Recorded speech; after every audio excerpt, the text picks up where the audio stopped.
I'm just curious, Fargo, how many have heard of a rare disease? Great, we've got some good hands up there. So, author, speaker, rare disease advocate, and friend Laura King Edwards once said, "Rare is code for not me." I'm here to share about rare disease and about the misleading term that rare can be and how that should be important to all of us. But before I do, there's something I need to tell you. About a decade ago, my family and I held a massive garage sale where our youngest here decided to put the beloved Barbie scooter up for sale at a price of $15. And y'all can see, this is a sweet ride, right? I mean, look there's a holster for your Barbie. During the garage sale, a father approached me, and he had the Barbie scooter in one hand and his sweet little girl in the other. And with his head down and in a quiet voice, he asked me, would I consider $8 instead of the $15 listed? And something told me this was really important to him. And so without hesitation, without even thinking about it, I told him, no. And in that moment, I believe that I was doing what was right for my child, not even thinking about the greater lesson for my children, but importantly for me, who obviously needed it. My family can attest that I have regretted that decision ever since. Small gestures of kindness and grace can change a moment for someone. And much like rare disease, this is cumulative. We'll come back to this.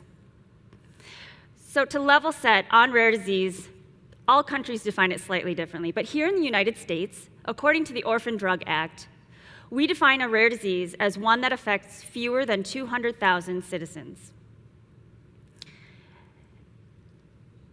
And you've heard time and time again, if you know about rare disease, that there are 7,000. But I'm actually here to say that that's grossly underestimated, because in 2021, there were two different studies, one by RareX and one by the Monarch Initiative, independently scouring the data sources and coming up with the number well over 10,000. And by their estimates, they actually thought that that was rather conservative. But for today, we're going to keep it simple, and we're going to call it 10,000. One dot for every one rare disease. And of those 10,000 rare diseases, over 80% have a genetic origin. Of those 10,000 rare diseases, half affect children, and the insidious hidden statistic in there is that of those children, 30% will die before they reach age 5. All pediatric cancers are considered rare diseases. Fewer than 10% have a treatment available or something to manage the symptoms. That's 90% with unmet need. In total, it's estimated that we have 33 million US citizens that are affected by rare disease. That is just shy of the population of the state of California. And when you back up and look at the global population, it's over 400 million. That is the equivalent of the population of the United States and Canada combined. But I'd like us to think beyond those 33 million and 400 million individuals and consider the ripple effect that rare disease has. From that individual radiates out to the direct caregivers, oftentimes parents and spouses. Beyond that, to the extended family, I think in particular to the siblings and the grandparents. And further yet, the professionals in the community that support those people. The teachers, the paras, the physicians, the nurses, the therapists. And finally, there's the rest of us, the taxpayers, the citizens, who are all left feeling the gap that rare disease leaves. In 2021, the Lewin Group, on behalf of Every Life Foundation, conducted a study to assess the economic burden of rare disease here in the United States. And after examining 379 out of the 10,000 rare diseases, and across 15 million individuals, they determined that the cost of rare disease in the US was $966 billion. That is $1 trillion, 379 rare diseases. And that was just in the year 2019.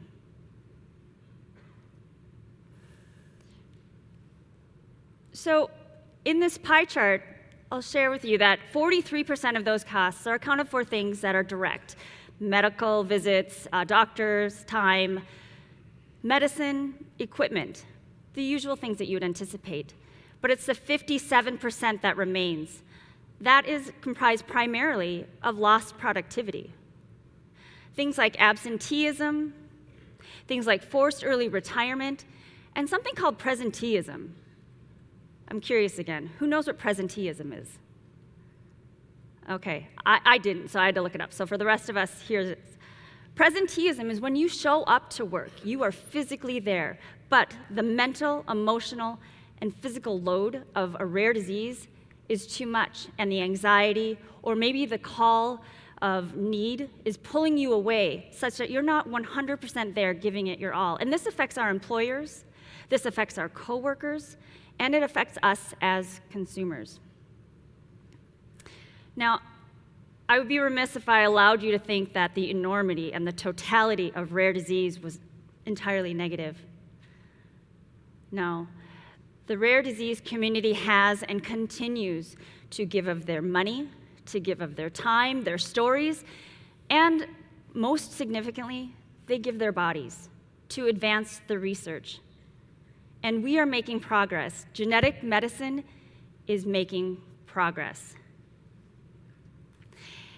You only have to look so far to see, of the approved gene therapies, cell therapies, and those that are coming through late phase clinical study, that their roots oftentimes began with the funding and the support of a rare disease advocacy organization. And make no mistake, this impacts all of us because rare disease research informs more common diseases and how we would approach them and what we would do, things like diabetes, cancer, heart disease. Rare disease matters. And so you might be wondering by this time, well, what can I do? And I've got 4 things for you. If you agree that this is indeed an idea worth spreading, please share with at least 3 people today. And continue the learning by visiting any one of these wonderful resources. Go ahead, take a picture, snap away. There are many more out there, but these are excellent resources to continue to learn. And 3, if you are so moved, advocate for those in the rare disease community by reaching out to your state representatives who can influence policy and create change that's meaningful for the rare disease community and therefore for all of us. And 4, I believe this is the easiest and the most attainable. Remember, small gestures of kindness and grace can change a moment for someone. And like rare disease, that's cumulative.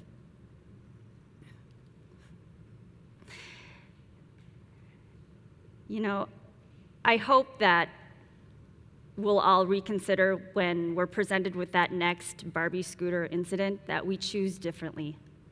That we choose to see the dad and give him a $7 break. That we choose to see the little boy beyond the tantrum that's being thrown at the restaurant, and we can throw an encouraging smile to the parents. And that we see the woman beyond the healthy appearance as she parks her car in the handicapped spot at the grocery store, that we can show grace. Thank you, dear audience, for your time and your attention. Thank you to the organizers of TEDx Fargo and the wonderful volunteers. And most importantly, thank you to those in the rare disease community who have taught me, who have shifted my perspective on the capacity to love and the capability of creating hope and change from heartache and challenge. I am grateful.